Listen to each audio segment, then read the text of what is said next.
बोलो जयकारा बोल मेरे श्री गुरु महाराज जी की जय। The 22nd of March 2026 Shri Advaita स्वरूप विवेक दयाल प्रकाश। प्रेरक श्री श्री संत दयाल रामानंद जी महाराज, श्री श्री छोटे महाराज जी। प्रकाशक Shri Guru Mandir, Shri Sadguru Nagar trust. Compiled by S.K. ड्यून। आज का पाठ श्री श्री युगल जोड़ी जी महाराज। सद्गुरु पर भरोसा। सद्गुरु कृपा ऐसी अनमोल निधि है जिसे पाकर सेवक लोक परलोक की चिंताओं से छुटकारा पा सकता है। बात सन 1972 की है, जब सेविका उषा घर में ही थी और वह हाई स्कूल एवं इंटरमीडिएट की छात्राओं का अध्यापन कार्य किया करती थी। उन्हीं दिनों परम पूज्य श्री छोटे महाराज जी कानपुर आश्रम में सप्ताह पाठ के कार्यक्रम निमित्त पधारे हुए थे। सायंकाल श्री महाराज जी के साथ सैर पर उषा भी जा रही थी।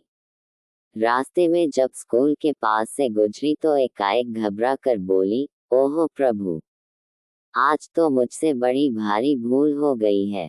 श्री महाराज जी बोले, क्या हुआ? तो वह बोली, आज मेरे पास 11वीं कक्षा के संस्कृत के पेपर की परीक्षा पुस्तिकाएं जांचने के लिए आई हुई थी। सत्संग का समय हो जाने पर जल्दी के कारण वह बंडल बाहर मेज पर ही छोड़ आई हूँ। आज रद्दी लेने वाला भी आया हुआ था। लगभग 2 ठेले रद्दी के बाहर निकले हुए थे। किसी ने शरारत करके अगर वह छोटा सा बंडल भी रद्दी में दे दिया होगा तो बहुत बड़ी आपत्ति खड़ी हो जाएगी।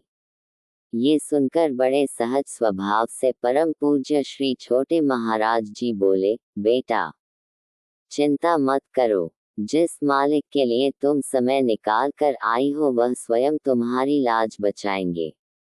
उन्हीं पर भरोसा रख। देखना, जब कल तुम स्कूल जाओगी तो तुम्हें तुम्हारी कापियों का बंडल सामने पड़ा मिल जाएगा। सहज स्वभाव जो सद्गुरु बोलन, सो पत्थर दिया लीका। दूसरे दिन जैसे ही वह स्कूल में पहुंची तो परीक्षा पुस्तिकाओं का बंडल बिल्कुल सामने पड़ा देखकर उसका शरीर रोमांचित हो उठा। मुंह से बोला नहीं जा रहा था व आंखों से प्रेमाश्रु बह रहे थे, जिसे देख साथ की अध्यापिकाएं पूछने लगी, क्या बात है, आप स्तब्ध सी क्यों खड़ी हो? प्रत्युत्तर में उसने सारी बात कह सुनाई, जिसे सुनकर उसकी सह अध्यापिकाएं अत्यंत प्रभावित हुई। कुछ तो श्री महाराज जी के दर्शनों की चाह से श्री चरणों में आने भी लगी। कुछ समय पश्चात श्री युगल जोड़ी महाराज जी की प्रेरणा से सेविका उषा सरकारी नौकरी छोड़कर पूर्ण रूपेण गुरु दरबार में आ गई और समय पाकर सच्चे प्रेम, सेवा व गुरु कृपा के फलस्वरूप इन्हें संन्यास वेश मिल गया व संत प्रेम विचारानंद जी के शुभ नाम से विख्यात हुई। अब ये सहारनपुर आश्रम में कार्यरत हैं। बोलो जयकारा बोल मेरे श्री गुरु महाराज जी की जय। अगले पाठ में जादुई चमत्कार। Compiled by S.K. ड्यून।